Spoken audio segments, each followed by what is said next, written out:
Hello guys, നമ്മളിന്ന് ഏത്തപ്പഴം വെച്ചൊരു അടിപൊളി ഒരു പലഹാരം ഉണ്ടാക്കാൻ പോകുന്നത്. ഏത്തപ്പഴം ഉപയോഗിച്ച് നിങ്ങൾക്ക് പലതരം പലഹാരങ്ങൾ ഉണ്ടാക്കാൻ പറ്റും. ഇതുപോലത്തെ ഒരു പലഹാരം നിങ്ങൾക്ക് ഉണ്ടാക്കി നോക്കാവുന്നതാണ്. അതിനായിട്ട് നമ്മളൊരു പാത്രം എടുത്തിട്ടുണ്ട്.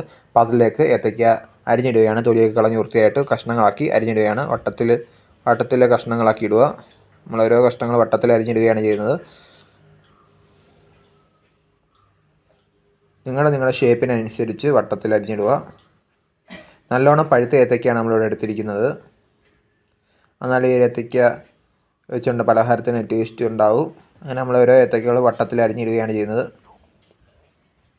ഇങ്ങനെ ഏത്തയ്ക്കയെല്ലാം വട്ടത്തിൽ അരിഞ്ഞിട്ടു. നമ്മൾ ആവശ്യത്തിനുണ്ട് അരിപ്പൊടി എടുത്തിട്ടുണ്ട്. അരിപ്പൊടിയിലേക്ക് ജീരകം ഇട്ട് കൊടുക്കുകയാണ്. വറുത്ത് വെച്ച അരിപ്പൊടിയാണ് എടുത്തിരിക്കുന്നത്.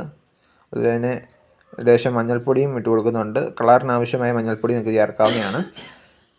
ആവശ്യത്തിനുള്ള ഉപ്പും ചേർത്ത് കൊടുത്തു. ആവശ്യത്തിനുള്ള വെള്ളമൊക്കെ ചേർത്ത് നല്ല കുഴമ്പ് മാതിരി കലക്കിയെടുക്കുക.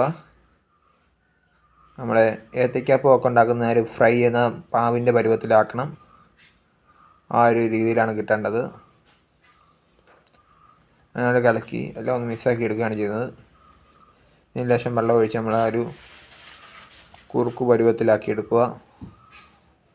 മാവെല്ലാം നല്ലൊരു കട്ടി രൂപത്തിലാക്കിയിട്ടുണ്ട്. ഈ ഒരു പരുവത്തിലാണ് നമുക്ക് കിട്ടേണ്ടത്. കളർ കുറവാണെങ്കിൽ ലേശം മഞ്ഞൾപ്പൊടിയാണ് ചേർക്കാവുന്നതാണ്.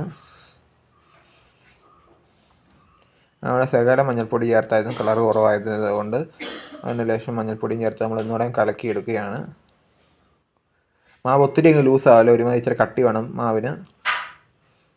നമ്മൾ ഓരോ ഏത്തയ്ക്കകൾ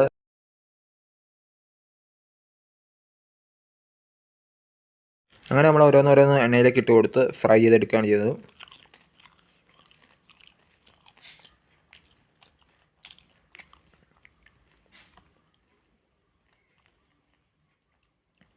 അടിപൊളി ടേസ്റ്റ് നിങ്ങൾക്ക് വീട്ടിൽ തയ്യാറാക്കാൻ പറ്റിയ പഴംപൊരിയും കൂടിയാണ്. ഓരോന്നോരോന്ന് നമ്മൾ എണ്ണയിലേക്ക് ഇട്ട് കൊടുക്കുകയാണ്. എല്ലാം ഫ്രൈ ആയി വരികയാണ്. നമ്മൾ കുറച്ചുകൂടെ ഇട്ട് കൊടുത്തായിരുന്നു. അപ്പോൾ എല്ലാം കൂടെ ഫ്രൈ ആക്കി എടുക്കുകയാണ് ചെയ്യുന്നത്. കഴിക്കാൻ നല്ല ടേസ്റ്റും അത് അടിപൊളി രുചിയിലുമാണ് ഈ പലഹാരം നമുക്ക് വീട്ടിലുണ്ടാക്കാൻ പറ്റുന്നത്. അരിപ്പൊടി ഉപയോഗിച്ച് മാത്രമാണ് ഇത് ഉണ്ടാക്കിയിരിക്കുന്നത്. നമ്മുടെ പലഹാരമൊക്കെ മേലോട്ട് മാറ്റുകയാണ് ചെയ്യുന്നത്. പലഹാരം ഇവിടെ റെഡി ആയിട്ടുണ്ട്.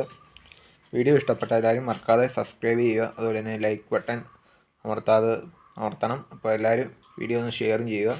അടുത്ത വീഡിയോയിലേക്ക് വരുന്നവർക്കും ബൈ ബൈ ഗൈസ്. അടിപൊളി പലഹാരമാണ്.